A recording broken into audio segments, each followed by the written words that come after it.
If you really wish to study free MBBS, free engineering or free masters in China, then this video is exactly for you. And no, it is not fake, and no, it is not only for the toppers. Here's the reality. Every year, thousands of international students apply to study in China under the CSC Scholarship, which gives out 100% tuition fee and also stipend to the applicants. And 90% of the applications get rejected, not because the students were not toppers, but because they apply in the wrong way. So in this video, I'm going to tell you and give a step-by-step guide how to exactly apply under the CSC Scholarship and get it. My name is Harsh and I'm an intern MBBS student at Shanghai University, and in this video I'll give you CSC Scholarship step-by-step guide. So first of all, CSC stands for Chinese Government Scholarship. Okay, uske baad, this is the fully funded scholarship provided by Chinese government to attract international students. Now let's talk about what actually you get under this scholarship. Number one, full tuition fee is covered under this scholarship. Free hostel for accommodation, or if that particular university is not allowing accommodation or not giving you free hostel, then they give you out money so that you can rent an apartment outside and live over there. And third, monthly stipend depending upon which course you are into. For bachelors, sometimes it's 2500 RMB. For masters, it is approximately 3000 to 400 RMB, and for PhD it is 3500 RMB. And medical insurance is also covered under this scholarship, which is approximately 400 to 800 RMB per year. That means your major expense of actually studying and living in China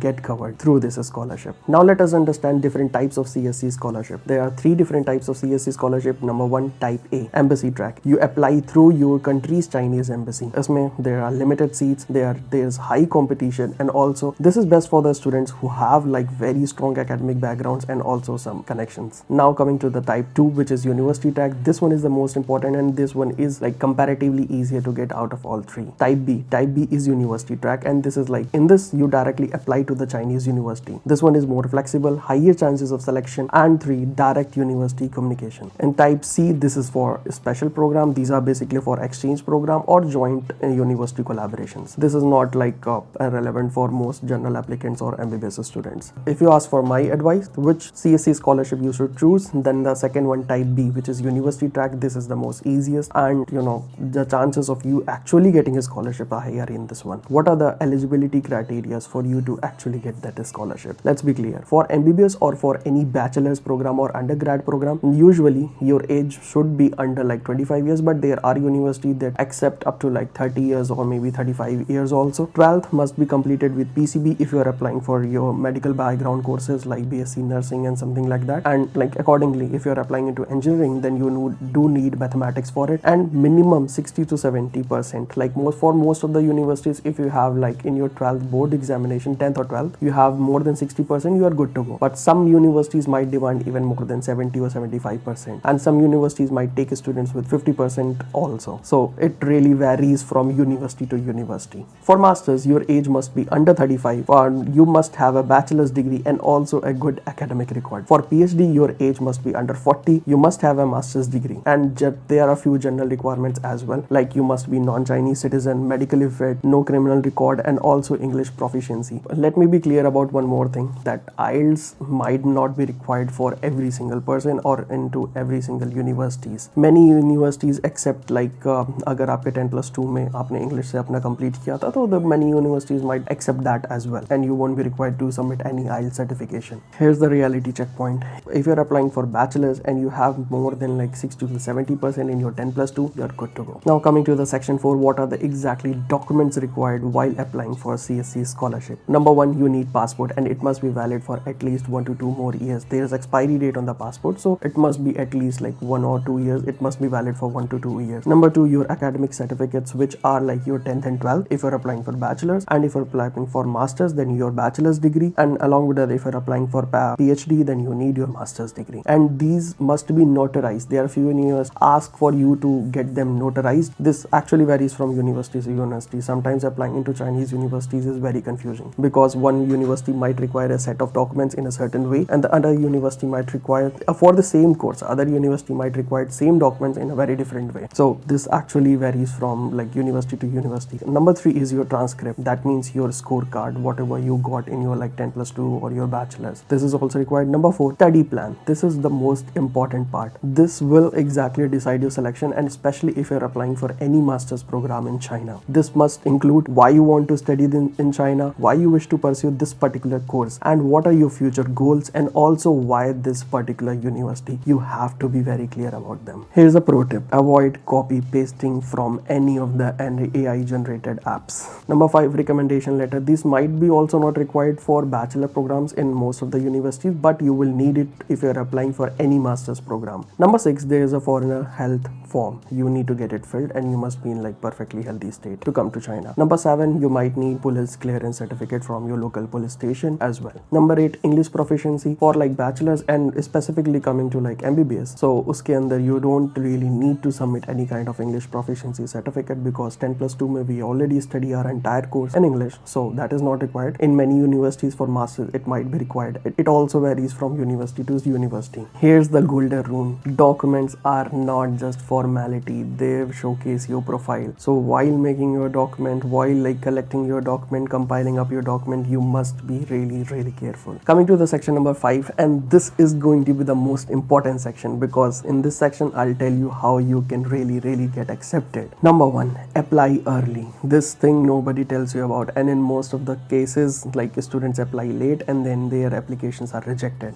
because in China generally CSC scholarship starts. CSC registration for CSC scholarship starts from December and it goes up till like February. In February CSC scholarship dates are over, so late applications will have always like higher chances of getting rejected. And in India also, like specifically since I'm an Indian and coming to India, in December, January and Feb we have like most of the students who are studying in 10+2, they have their pre-board, they are yet to give their board examination, so they think ki abhi apply karke kya hoga, and this is why they generally apply late and their applications get rejected. And this is not like focused only for MBBS, also for engineering as well. Number 2 is university selection strategy, and this is the most common mistakes that students do. Students generally choose universities जिनके बारे में उन्होंने internet पे ज़्यादा सुना है, or basically which are the popular ones, and they don't go for other universities. Let me tell you a fact, like these universities, popular universities, receive a lot of applications, so they are going to select you on the basis of your academic profile. So competition is higher in those universities. Like every university, like particularly talking about MBBS, they have got 40 to 60 seats, and for engineering also and for other courses also they have very limited seats, in which all over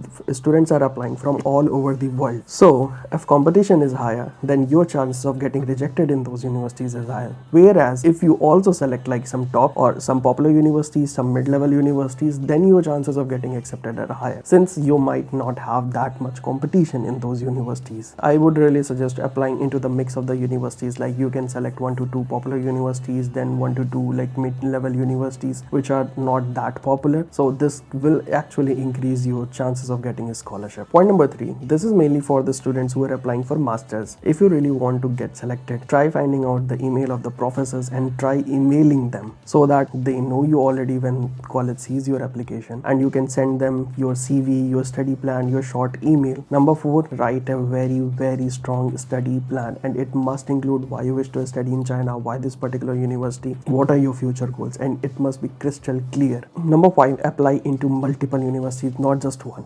Sometimes when you do apply into one university and there are multiple number of applicants into that university, then there is competition, and these Chinese universities have limited seats and students are applying from all over the world, so your chances of getting rejected are higher. But if you do apply into like 4 to 5 different universities, then your chances of getting accepted into one of those is.